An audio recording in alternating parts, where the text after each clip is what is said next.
Hello, hello et bienvenue sur The Entrepreneur Podcast.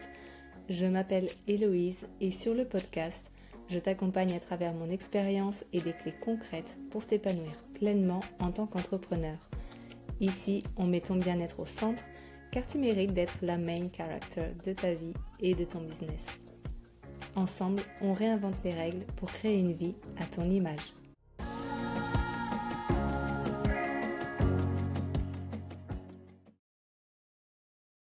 Hola et bienvenue dans un nouvel épisode de The Entrepreneur Podcast. On se retrouve comme chaque semaine pour parler wellness, mindful business et mindset.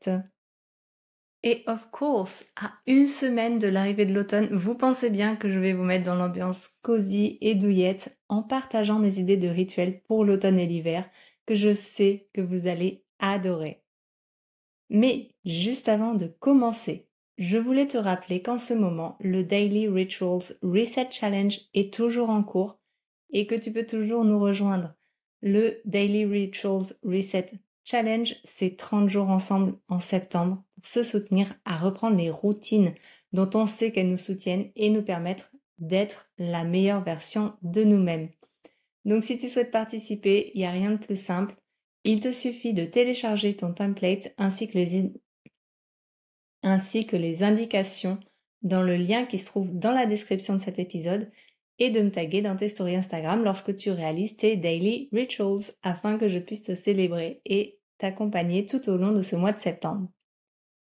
Bon, maintenant qu'on a évoqué le plus cool, passons au plus fun. Grab ton chocolat chaud à la cannelle, un délicieux muffin si tu as ça à portée de main et let's dive in!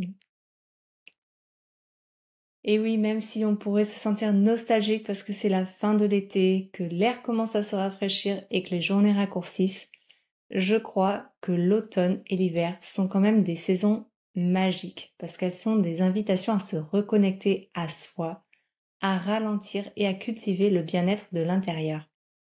Dans le monde de l'entrepreneuriat, on est souvent sous pression pour être entre guillemets, en mode été toute l'année, c'est-à-dire dans l'action, dans la croissance, dans la visibilité. Mais ces saisons plus lentes, elles nous offrent une opportunité précieuse de faire le contraire. Elles nous permettent de ralentir pour mieux repartir, de se ressourcer pour rester alignés. Donc l'automne, moi, je le vois vraiment comme une période de transition où on peut faire le point sur ce que l'on a récolté par rapport aux actions que l'on a posées en été et où on peut prendre un temps pour être reconnaissante envers tout ce que l'on a créé et récolté. Et l'hiver, c'est vraiment une période que je vois comme une période de repos plus de silence, une période où on va se focaliser sur sa vision intérieure avant de repartir avec l'énergie printanière. Si tu as envie de transformer ton automne et ton hiver en une période de calme, de créativité et de sérénité, cet épisode est fait pour toi. On va explorer ensemble des rituels simples et des habitudes cosy que tu vas adorer. Donc le premier rituel que je te propose, c'est évidemment de romantiser ta life. Parce que rendre ta vie un peu plus whimsy, ça réside dans des petits détails qui font toute la différence. Comme par exemple la tasse de chocolat chaud et le muffin que je t'ai invité à te préparer pour écouter cet épisode. Ce sont ce genre de détails qui rendent chaque instant plus magique, qui nous aident à apprécier l'instant présent plutôt qu'à nous projeter dans le futur ou à ressasser le passé. Ces petites touches que tu peux apporter ici et là à ton quotidien, elles te font savourer entièrement l'instant que tu vis. Parce que je sais que quand tes lèvres vont toucher le chocolat chaud qui se trouve dans ta tasse, tu vas fermer les yeux. Que quand son liquide chaud va couler le long de ta gorge, tu vas en apprécier la chaleur et la douceur. Que tu vas sortir ce petit après chaque gorgée parce qu'on sait à quel point c'est bon. Alors oui, je t'invite à romantiser ta vie pour qu'autant de moments possibles puissent te donner cette sensation d'être la main character d'un film romantique ou en tout cas du film de ta vie. Allez, voici quelques idées que tu peux facilement appliquer d'ailleurs pour romantiser ta vie. Par exemple, tu peux écouter une musique douce que tu apprécies lorsque tu es sous ta douche ou en train de lire ou de bosser. Tu peux allumer ton diffuseur d'huiles essentielles le matin ou le soir pour créer une ambiance olfactive. Tu peux aussi fermer les yeux au soleil et laisser ton visage s'imprégner de ces doux rayons pendant quelques minutes. Ressentir la brise et les odeurs de feuilles d'automne qu'elle transporte ou l'odeur de glace, tu sais, cette odeur de gel tellement frais et ressentir la gratitude d'avoir la possibilité de ressentir tout ça. Tu peux aussi faire un ange dans la neige si tu as la chance d'en avoir avec tes amis et prendre des photos. Tu peux installer une guirlande lumineuse dans ton salon, dans ta chambre ou dans l'espace que tu souhaites et l'allumer le soir pour vraiment créer une ambiance. Et tu peux aussi chanter ou danser quand tu cuisines parce qu'il n'y a rien de mieux que les concerts de cuisine ou de salle de bain d'ailleurs. Moi je dis ça, je dis rien.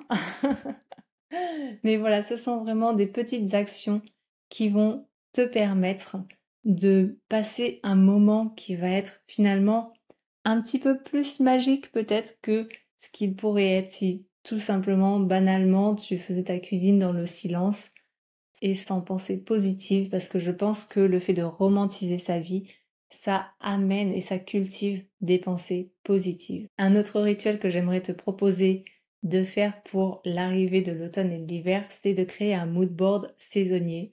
Si tu me connais, tu sais que j'adore Pinterest.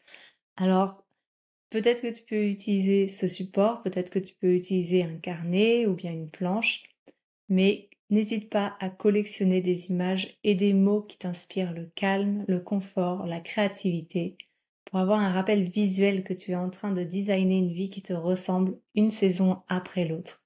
Parce que oui, ta vie n'a pas à être linéaire et à être la même, à avoir la même énergie tout au long de l'année. Tu peux choisir l'énergie que tu as envie d'incarner saison après saison. Et la visualisation, ou en tout cas le fait d'avoir une imagerie, ça peut aussi t'aider à incarner cette énergie-là. Un troisième rituel que je te propose, c'est de passer du hustle au hygge. Hein? Je pense qu'on a tous été touchés par cette vague du hygge, qui est tout simplement un mot danois pour le bonheur dans les petites choses et qui nous invite à oublier la pression du hustle. C'est vraiment l'intention de ne pas se laisser emporter par le stress ambiant et de créer consciemment des moments de calme et de joie qui te ressourcent le hygge. Le but, c'est vraiment de te mettre dans un état d'esprit et une ambiance confortable, de ralentir, comme je le disais en début d'épisode, parce que l'automne et l'hiver sont des saisons de ralentissement et de repos, de réflexion et de planification. Donc même si au boulot tu charbonnes, que tu as des deadlines, qu'il y a des choses que tu as besoin de mettre en place et que ton agenda est chargé, en dehors, j'ai envie de t'amener à passer par la case douceur, calme et lenteur pour te ressourcer.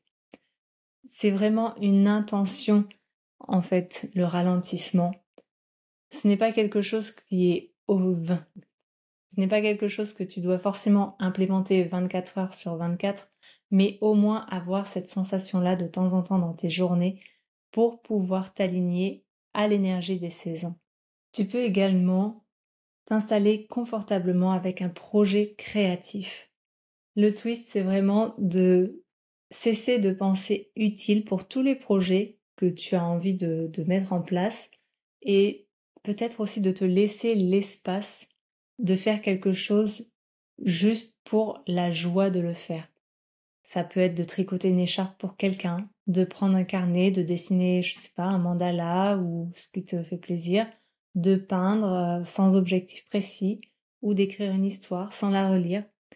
Mais vraiment, l'idée ici, c'est de créer pour le plaisir pur, sans attendre de résultats. Je sais que on est beaucoup à chercher à mettre en place des projets, des choses qui nous tiennent à cœur, à chercher également à se créer des ressources financières et c'est bien et c'est tant mieux. Mais il faut aussi, je pense, garder des hobbies qui sont là juste pour le plaisir d'être, pour notre plaisir personnel et qui n'ont pas à être monétisés, qui sont là juste pour ressourcer notre âme. En ce qui concerne les rituels pour le corps, j'ai envie de te proposer de transformer ton bain ou ta douche en un moment sacré. Si tu as la chance d'avoir une baignoire, eh bien, vas-y à fond. Joue la sirène jusqu'au bout en ajoutant, je ne sais pas, des sels de bain, des huiles essentielles de lavande ou de camomille dans ton bain. Si tu as une douche, tu peux utiliser, il me semble que ça existe, des galets de douche que tu poses sur le sol de ta douche avec des huiles essentielles pour créer vraiment cette ambiance olfactive. Une fois de plus, j'évoque cet univers-là parce que je sais que notre odorat est notre sens le plus puissant. Donc, il faut vraiment en profiter, j'ai envie de dire. Et évidemment, si tu as envie, mets de la musique douce ou écoute un podcast, masse ton corps avec une huile parfumée aux huiles essentielles, prends ton temps. Bref, l'idée, ce n'est pas juste de se laver, c'est de se purifier, c'est de prendre un moment pour s'honorer, pour honorer son corps qui fait énormément pour nous chaque jour et de lui apporter le soin qu'il requiert et dont il a besoin. If you know me, tu sais que je vais forcément évoquer le journaling parce que je sais à quel point c'est une pratique qui a changé ma vie et je sais à quel point ça peut changer la tienne aussi. Donc, au lieu de laisser tes pensées tourner en boucle le soir, après peut-être une journée tendue ou même une bonne journée, j'ai envie de dire, quelle que soit l'énergie de la journée que tu as vécue, prends 10 minutes le soir pour faire soit un brain dump dans ton journal, soit de laisser en fait courir ton crayon sur le papier et de laisser toutes tes émotions se déverser pour libérer ton esprit avant de dormir. Et tu verras que ça te permettra vraiment d'avoir une paix d'esprit incomparable. Et au pire, même si tu penses que ce n'est pas le cas, que ça ne t'apportera pas la paix d'esprit, ça t'aidera forcément à prendre conscience de certains blocages, de certaines émotions, de déverser aussi un petit peu toutes les émotions que tu as et qui vont permettre à ton corps finalement de se relâcher physiquement aussi. Donc, crois-moi, c'est une pratique qui a des aspects positifs dans bien des domaines. Est-ce qu'on en parle aussi du fait que les fêtes approchent? Moi, j'ai envie de te dire de préparer les fêtes en faisant tout un rituel. Que tu aimes célébrer Halloween ou Noël, aménage-toi un temps pour te créer un vision board, à nouveau, de ce que tu as envie de mettre en place, comme décoration, comme plat, comme douceur dont tu souhaites te régaler, des activités que tu rêves de faire. Bref, go big. Et si tu as des enfants, n'hésite pas à les faire participer. Tu verras, ils débordent d'idées et cela vous fera passer en plus un adorable moment de connexion ensemble. Moi, c'est ce que j'aime faire avec mes enfants chaque année, notamment pour Halloween, parce que c'est une fête que j'aime bien célébrer. C'est une des rares fêtes pour laquelle j'aime cuisiner et j'aime préparer de la décoration. Donc, en général, ce que je fais, c'est que j'invite mes enfants à me donner leurs idées. On va ensemble sur Pinterest, on essaye de trouver des activités sympas et d'inviter en fait des amis en fait pour la soirée et voilà d'amener vraiment cette ambiance-là autour de nous. Si tu en as la possibilité, je t'invite à créer également un coin lecture ou puzzle en transformant un coin dans ta maison dans une ambiance cosy avec une couverture par exemple, une lampe de lecture, une pile de livres ou bien tes boîtes de puzzle et ton tapis de puzzle. Bref, de te créer un espace sans écran pour déconnecter et nourrir ta créativité. Ce sera un petit peu ton espace pour te ressourcer où tu sais que tu ne seras pas trop dérangé ou en tout cas là où tu n'auras pas envie d'être dérangé et où tu peux indiquer au reste des personnes de ta famille qui t'entourent que une fois que tu es rentré dans cet espace, tu as besoin de calme et que tu ne veux pas être dérangé. Mais bref, voilà. Essaye de te créer ce petit coin cosy pour te permettre de relâcher la pression à chaque fois que tu en ressens le besoin. Une nouvelle idée pour l'automne et l'hiver que je trouve juste géniale, c'est de créer un Besties Book Club. Yes girl! Pas besoin d'un book club officiel, mais si l'idée te parle et que tes amis et toi vous avez les mêmes goûts en matière de lecture, eh bien moi je dis pourquoi ne pas choisir un livre que vous lirez en même temps et sur lequel vous échangerez, que ce soit par message ou par vidéo call, en mode cosy, pyjama, tasse de thé, bref, tu vois le genre. Et je pense que ça peut être un très très beau moment de partage et de rire entre copines, de trouver finalement un nouvel axe sur lequel échanger entre besties et de créer un nouveau lien. Donc voilà, je trouve que c'est une super idée de rituel à faire, surtout pour l'automne et l'hiver où on passe plus de temps à l'intérieur et où forcément pour les book addicts comme moi, je pense vraiment que c'est une idée géniale. Donc n'hésite pas à tester et à me dire ce que tu en penses. Une autre idée de rituel que j'ai envie de t'amener à faire, c'est de continuer à te balader en forêt, même par temps frais, enfile un manteau et va marcher en nature. Alors s'il pleut et que comme moi tu habites à la campagne dans des chemins tout boueux, bon peut-être que c'est pas le meilleur à faire, mais une fois que l'hiver est là et que le temps est plus sec, crois-moi, marcher dans la nature, pouvoir observer les feuilles qui sont complètement gelées, c'est juste magique. Et prends le temps de respirer l'odeur des feuilles mortes, d'écouter le silence. Tu verras que c'est un rituel qui te permettra de te reconnecter à la terre et de te recentrer et de t'amener beaucoup de paix intérieure. Enfin, un dernier petit rituel pour l'automne-hiver que j'ai envie de te proposer, c'est la journée pyjama créative. Tout simplement, c'est de t'accorder une journée par mois pour ne rien faire d'autre que des activités qui te nourrissent sans pression, que ce soit dessiner, écrire, faire de la poterie, peindre, bref, tout ce qui vraiment te nourrit, te ressource, parce qu'on a toutes besoin de ce genre de journée from time to time pour recharger les batteries. Et ce n'est pas la hustle culture qui va nous pourrir ces précieux moments, ok? Là, on a vraiment envie d'un moment pour incarner notre créativité, pour se ressourcer, pour s'octroyer vraiment une journée entière de plaisir. Et donc ça, je trouve que c'est bien de ne pas se mettre forcément la pression et surtout de rester en pyjama parce que après tout, quand on a un pyjama doudou bien confortable, bien moelleux, bien chaud, eh ben il n'y a rien de mieux.